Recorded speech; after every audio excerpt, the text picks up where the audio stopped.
Sagres 730, prazer falar contigo mais uma vez. A gente até ouvia o Henan agora há pouco e eu tinha perguntado para ele sobre a questão de renovação de contrato, porque alguns jogadores a gente sabe que vem renovando e o Henan falou que está caminhando e que está caminhando muito também por conta da sua permanência, de uma sequência no seu trabalho. Então eu pergunto para você, Márcio, como é que está a sua situação pós-Campeonato Brasileiro da Série C? O Vila termina agora no próximo sábado. A diretoria já te procurou, vocês estão conversando. Você fica para 2021? Prazer falar contigo, Márcio. Não, ainda não fui procurado, mas houve sim uma conversa. A gente deixou para segunda-feira a gente poder conversar sobre isso, deixar passar os jogos, né? Até porque o nosso objetivo maior está voltado para esses jogos aí dessa semana. E aí sim, depois a gente poder conversar. Então, tá dessa forma aí. Eu tenho um ótimo relacionamento com o nosso presidente, com o Hugo, né? E não tem problema nenhum. É só aguardar aí para a gente poder conversar e poder definir.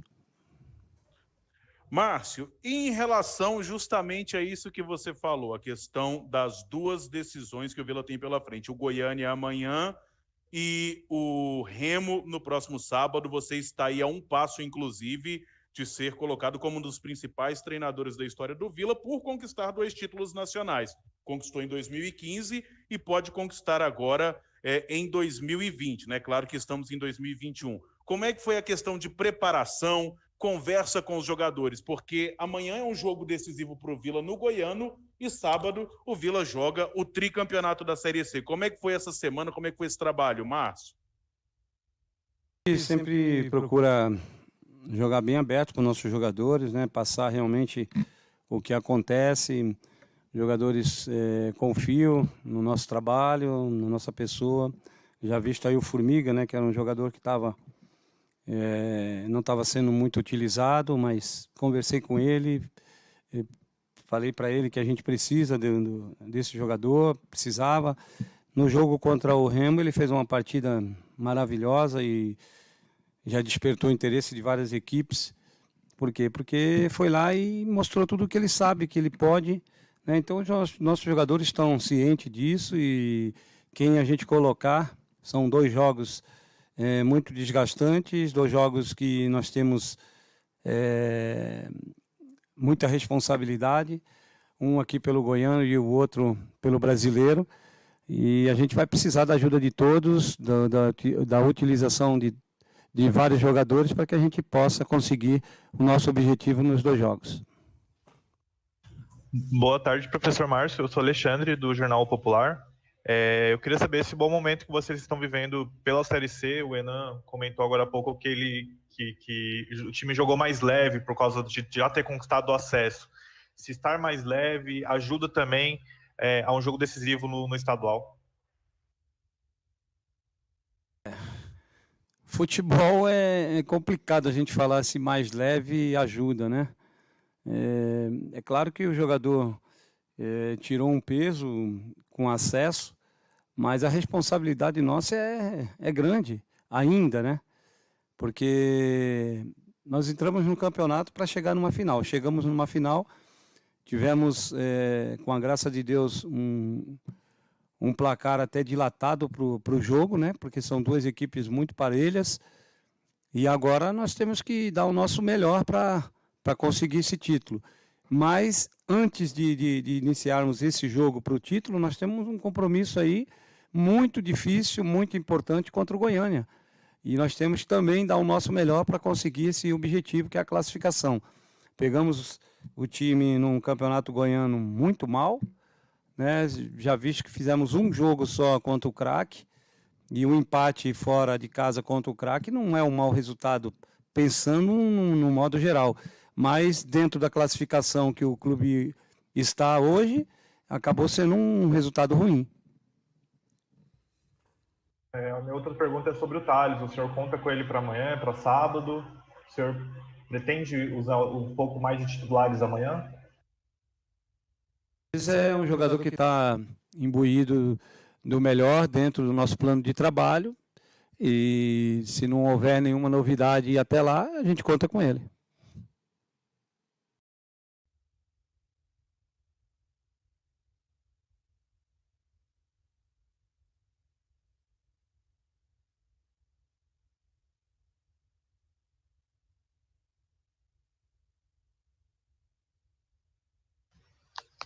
Márcio, vamos aqui então. Vinícius, da Rádio Bandeirantes.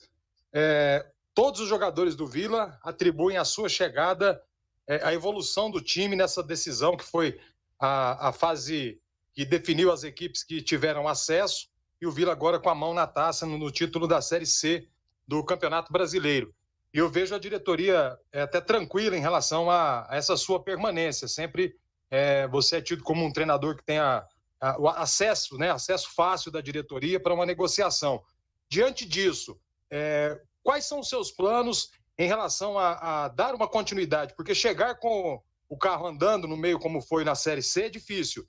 Agora você tem a oportunidade, de repente, de participar ativamente de uma reformulação do elenco, manter aquilo que é bom, melhorar algumas situações. Qual é o plano do Márcio Fernandes em relação à continuidade no Vila, já que a diretoria praticamente dá assim como certa a sua renovação? Márcio, boa tarde.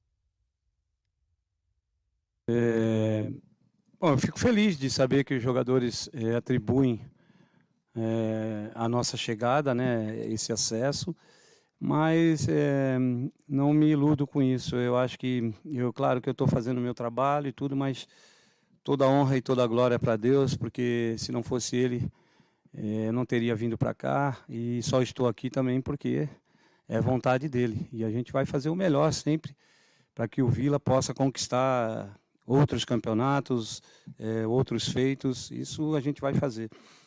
Agora, qual foi a mesma pergunta, a segunda? Questão de planejamento, de repente, o que você tem em mente assim, em relação à reformulação de elenco, essa situação? Então, como eu falei anteriormente para outros companheiros, eu não conversei ainda sobre a minha permanência, deixei para segunda-feira para a gente poder conversar, ficar voltado realmente para esses jogos que são muito difíceis, amanhã contra o Goiânia e sábado contra o Remo, porque por mais que você não se desvirtue do seu objetivo, uma conversa agora sempre pode atrapalhar um pouco. A sua cabeça não funciona num start. Você tem que ter um tempo para poder raciocinar, para poder fazer as coisas. E eu estava voltado para esses 5 jogos, que foi o que eu combinei com o nosso presidente, para que a gente pudesse ajudar e dar o melhor aqui. Graças a Deus fomos felizes. Deus nos abençoou com esse acesso aí. E agora a gente tem que fazer um pouquinho mais para conseguir esse título. Mas antes desse título, nós precisamos pensar no Goiânia. É um adversário muito difícil, um adversário que fez um campeonato, uma Série D muito boa, teve uma derrota só, tem um treinador que eu respeito muito, o Edson Júnior, então as coisas não são assim no futebol. Nós temos que estar sempre atento, sempre buscando algo mais para que a gente possa ser diferente, senão a gente passa a ser igual a todo mundo.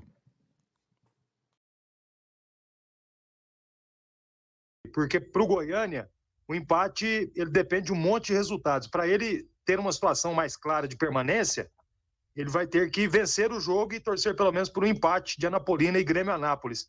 Por essa necessidade, que tipo de postura do adversário você imagina para esse confronto do Onésio Brasileiro Alvarenga? Um adversário que também vai ter que atacar exatamente pela situação da tabela? Onde as duas equipes precisam da vitória, deve ser um jogo aberto. E jogos assim são jogos de detalhes, onde a gente tem que estar atento em tudo de pró que a equipe adversária possui e saber explorar os pontos que a gente acha que possa ser vulnerável. É dessa forma que a gente vai fazer. Vamos jogar dentro do nosso campo, onde a gente sabe os atalhos, os buracos, e sempre se torna um pouquinho mais fácil, mas isso não é certeza de nada.